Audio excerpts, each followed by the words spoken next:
Alma Ata. Usted fue protagónico de ese evento porque ya cuando uno se revisa la historia de la salud pública, uno pone siempre una división, un antes de Alma Ata y un después de Alma Ata. Usted fue protagónico de ese evento. ¿Cuál era el contexto social de los países?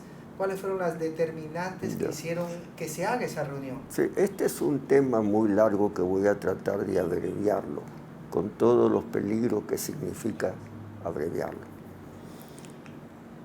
En los años 70, fines de los 60 y comienzos de los 70, hubo un reconocimiento en el mundo de que las cosas, de una parte de la salud, es decir, de la atención médica reparativa, porque yo soy muy categórico en diferenciar una cosa es la salud y otra cosa es la atención médica reparativa. Entonces, en el mundo comenzó a verse de que, en primer lugar, las diferencias que habían entre los que tenían atención médica y los que no tenían atención médica eran crecientes en el mundo. O sea que había un caso de injusticia social muy grande. Una enorme brecha. Una brecha. Y entonces la primera motivación fue esa. Segundo fue estudiar por qué esa brecha creciente.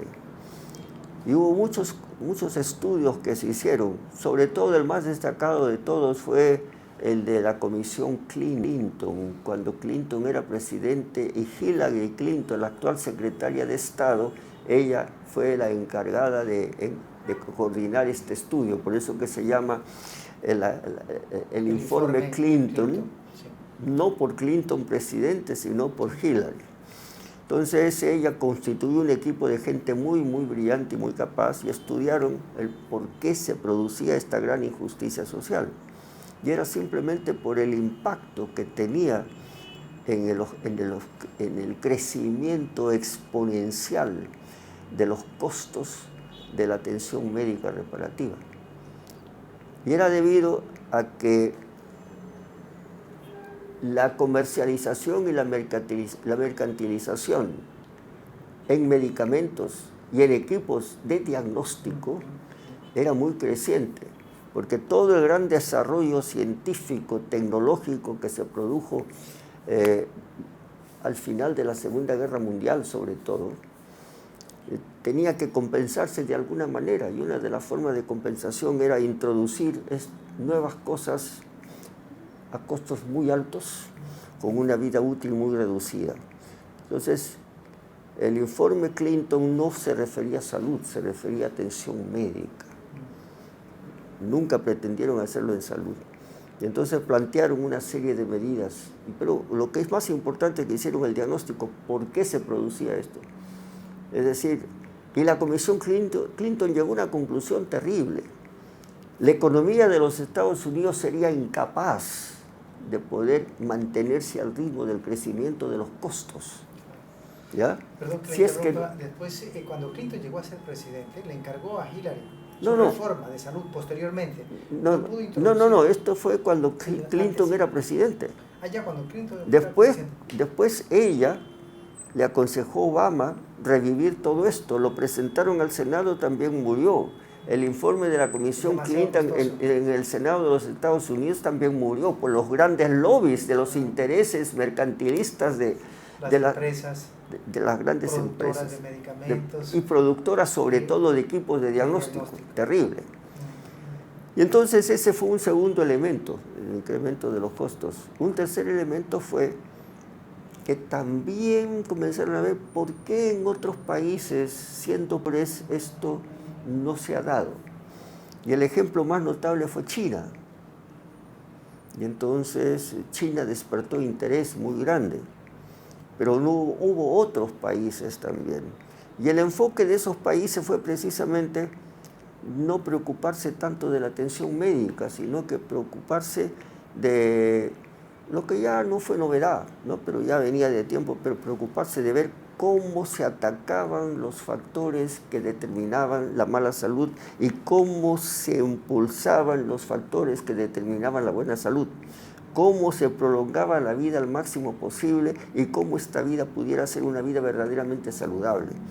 Y entonces salió un libro, salieron muchas publicaciones de aquella época, ese fue otro factor, pero hubo dos libros, un libro escrito por Iván Illich, que no era médico, que era un sacerdote jesuita de origen ruso, judío converso, que se radicó en México y tenía su sede en Cuernavaca. Y él escribió primero un libro porque le interesaba la educación, y el libro se llamó La educación escolarizada, famoso libro, donde planteaba de que la educación, tal como estaba concebida en ese momento prevalente, deformaba y no formaba, sino que deformaba. Eso causó un gran impacto. Y después publicó otro libro que se llamó Némesis Médica. Y Némesis Médico planteaba de que precisamente la falta de control en los gastos que suponían cada vez más esta atención médica reparativa, cada vez más sofisticada, en la deformación de los estudiantes de medicina, donde en las escuelas de medicina se suprimieron los cursos de terapéutica médica, de tal manera que el profesorado eran los propagandistas médicos de los grandes laboratorios. Y entonces, y las experiencias de esos países motivó también otro libro de Kenneth Newell, un neozelandés, donde mostró experiencias de distintas partes del mundo. Entonces, pero sobre todo fue el caso de China. Y entonces, esto creó las condiciones para que el ejido Mahler, y antes de la elección de Mahler también, los países comenzaron a ver qué se puede hacer para que no hayan estas injusticias tan grandes. Y se planteó la necesidad de fijar una meta social. En 1976, ya yo estaba en Ginebra. No estoy asociando con mi presencia en Ginebra, sino que ya estaba más enterado de las cosas. Pero esto ya venía de antes, venía del 73, 74. Entonces ya había la idea de fijar una meta social, que fue salud para todos en el año 2000, mal entendida. No era que en el año 2000 todos iban a gozar de salud completa, sino que para el año 2000 todos los gobiernos del mundo tenían que definir políticas muy claras para reducir las grandes injusticias y para que la salud llegara a todos. Esa era la meta. ¿Y cuál era la estrategia que se quería Y entonces utilizar? ahí vinieron cómo se enfrenta, y ahí surgió estas ideas que están mal expresadas en el idioma castellano. En inglés está muy bien, porque en inglés fue entonces el enfoque Primary Health Care. Y entonces care es cuidado, no atención. Atención es una relación vertical, cuidado es una relación horizontal, que es gran diferencia. Y también el término primary fue mal entendido. Primario, por lo menos en castellano, aunque todo se trabajó en inglés, pero en castellano, porque en inglés primary también fue mal entendido. Primary tiene muchos significados. Uno es lo más importante, lo nuclear, lo central, lo preferencial, lo estratégico, etc. Ese es uno. Y el otro concepto es lo elemental, lo empírico, ¿ya? Que es por ahí donde empezó la crítica y la mala concepción. Y todo el mundo, claro, eso. lo que pasa es de que habían instituciones que querían demostrar que tenían resultados. Wow. Y entonces, y habían gobiernos que también querían demostrar que tenían resultados, así que fue mucho más cómodo tomar primary como elemental, como primitivo, como cosa así para los pobres de la periferia. Para una atención de salud y fue básica, entendido. primaria. Hasta ahora entienden que la atención primaria es del último nivel, o sea, le llaman el primer nivel, ¿no? de atención. Cuando pobres, el enfoque de la atención primaria es transversal completamente. El enfoque, entonces ahí viene en qué consiste la atención primaria. Primero consiste en reconocer que la salud es muchísimo más que atención médica. Reconocer que para la salud es muchísimo más importante trabajo, remuneración adecuada, una educación bien orientada,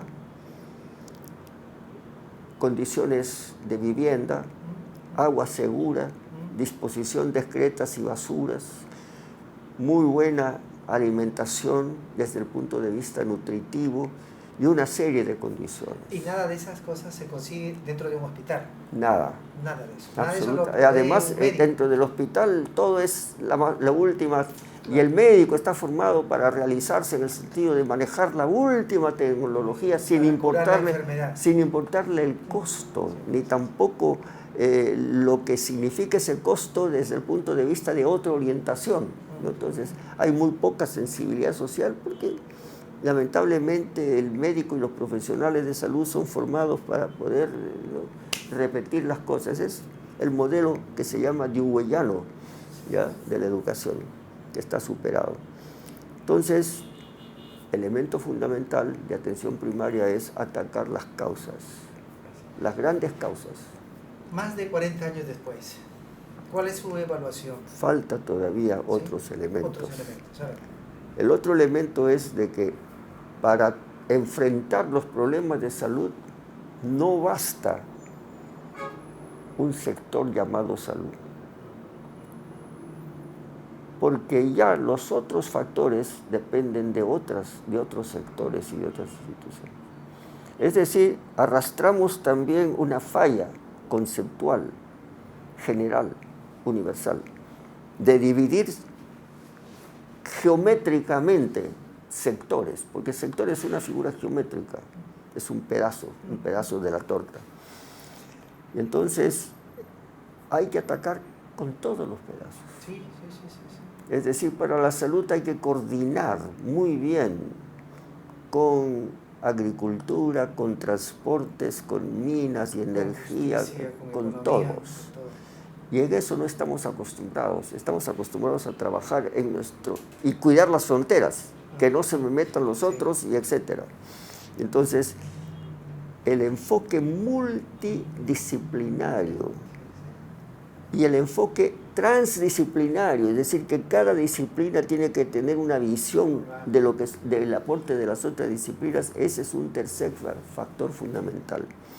Y el cuarto factor fundamental de atención primaria es el hecho de que la salud no depende de atenciones, sino la salud depende de la responsabilidad y el deber de todos los ciudadanos. Incluido el Estado, fundamentalmente, que es el sí, que tiene que liderar el pero fundamentalmente más la familia. Ya. La familia, en la escuela, en el centro de trabajo. Entonces, el enfoque de atención primaria de salud significa eso, es decir, una participación. Por eso que ahora cuando se llama cuidado integral de la salud, cuidado integral significa un cuidado en todos los factores, integral de la salud para todos, con sentido de justicia social. De inclusión social. Y por todos significa que así como la salud se reconoce como un derecho universal, la salud debe reconocerse como un deber y una responsabilidad de todos sin excepción. Eso es lo que tenemos más abandonado. Entonces, esos son los 4 elementos que indican lo que es la verdadera atención primaria de salud. Mal nombre, llamémosles ahora, cuidado integral de la salud para todos y por todos. Que son esos 4 elementos fundamentales, como usted muy bien lo ha señalado. Ahora, como le estaba señalando anteriormente, 40 años después, un poco más, ¿cuál es su evaluación? ¿Cuál es el camino que han recorrido los países y avanzado? Yo creo que hoy día es mucho más necesario el enfoque de un cuidado integral de la salud para todos y por todos que hace 40 años, hace 34 años, ¿no? 34. En septiembre serían 34 años. Se ha avanzado poco. Y es que estas cosas no se resuelven desde el punto de vista de una formalidad legal, sino tienen que resolverse desde un punto de vista de cambio de mentalidades. Y van apareciendo nuevas patologías. No, en el sentido de que hay que enfocar, es decir, las personas deben saber esto no como el conocimiento de unos pocos, sino como el conocimiento de todos. Es decir, hoy día lo que se impone más es de que la gente cambie su manera de ver las cosas. ¿no? Es decir, que todos tengan un sentido de responsabilidad. Esto también se está dando en el campo de la educación. En el campo de la educación ya todo el mundo acepta de que la educación no comienza en la escuela. ¿Ya? Los grandes reformadores de la educación en Francia, Luc Ferry y el grupo autodenominado filósofos de la educación, ellos en la reforma de la educación que empezó ya hace más o menos unos 15 años, ellos se concentraron en preparar los profesores de primaria. Esto lo tomaron los chinos y en Shanghái, que es el área experimental, ellos dijeron no, vamos a comenzar preparando a los padres de familia. Que son los que tienen que para que el niño ya llegue no deformado a la escuela formal. Correcto. Ahora, hay entonces unos avances interesantes, sin embargo todavía hay que seguir avanzando, hay que seguir construyendo con la participación de todos y por todos, que claro, me parece interesante.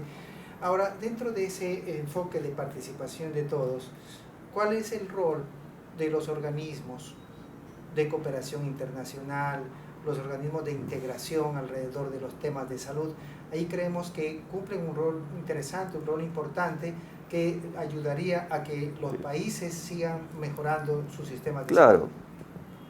Así como tengo experiencia de haber sido ministro de salud 2 veces, también tengo experiencia de organismos internacionales. 26 años de mi vida han sido en organismos internacionales, así que yo diría que conozco los 2 monstruos por dentro. Entonces, yo creo que los organismos internacionales de nivel universal, intergubernamentales, o de nivel regional, intergubernamentales, o no gubernamentales, internacionales, etc., es un deber catalizador. Yo no creo que ya sea un problema de tener expertos que vayan a trabajar en los países. Los países se supone que ya tienen personas. Han mejorado Más bien lo que tienen que hacer es señalar cosas. Porque en el caso de la Comunidad Andina de Naciones y del Convenio Hipólito Unanue, como en el caso de la OPS y de la OMS, son organismos intergubernamentales. Y entonces yo creo que la función es estimular a que los gobiernos actúen en conjunto, porque tampoco podemos olvidar de que ahora vivimos en un mundo globalizado y donde nos podemos ayudar unos a otros, que ese fue el origen de todos los organismos internacionales. La cooperación, ayudarse unos fue para cooperación a otros entre los países, claro, y analizar en conjunto éxito, por qué, fracasos, por qué, no copiar, porque las realidades son siempre distintas y cambiantes. Entonces, tiene que haber en los organismos internacionales, con mayor razón, un cambio de orientación de enfoque. Perfecto, doctor Tejada. Para terminar, me gustaría que usted nos deje un mensaje. Este video va a ser visto por varios países de la era andina, más que todo. ¿Cuáles son para ustedes las tareas fundamentales que hay que seguir haciendo? ¿Qué es lo que tenemos que hacer los países? ¿Los países? Sí, en términos de salud pública. Ya.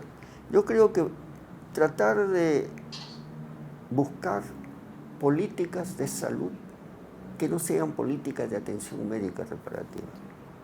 Hacia la promoción de la salud, prevención de la enfermedad. Es muy difícil. Promoción, prevención, es una separación completamente artificial. Es un todo continuo. Es inseparable. Entonces lo que hay que hacer es simplemente estimular de que se rompan las fronteras entre los sectores, entre las instituciones, para actuar de común acuerdo en un plano de igualdad. Porque en América Latina tenemos una herencia fatal. Nos gusta coordinar cuando somos coordinadores. Nos gusta la coordinación cuando somos coordinadores. Somos enemigos de la coordinación cuando somos coordinados. Claro. Entonces lo que hay que hacer es romper esas relaciones de autoridad y funcionar en un trabajo horizontal de equipo. Así como hay equipos interdisciplinarios, multiprofesionales, deben haber equipos entre países en que ninguno esté por encima del otro. Perfecto. Y esto tiene que ver con las implicaciones. La salida en el mundo de hoy es crear para los países mucho más importante que las cosas de salud y educación, porque lo que interesa es la forma de vida de toda la ciudadanía, es construir democracias modernas, participativas, igualitarias, solidarias, con justicia social. Perfecto. Gracias, doctor, ha sido muy interesante. Les habló Ricardo Cañizares Fuentes, secretario adjunto del Organismo Andino de Salud.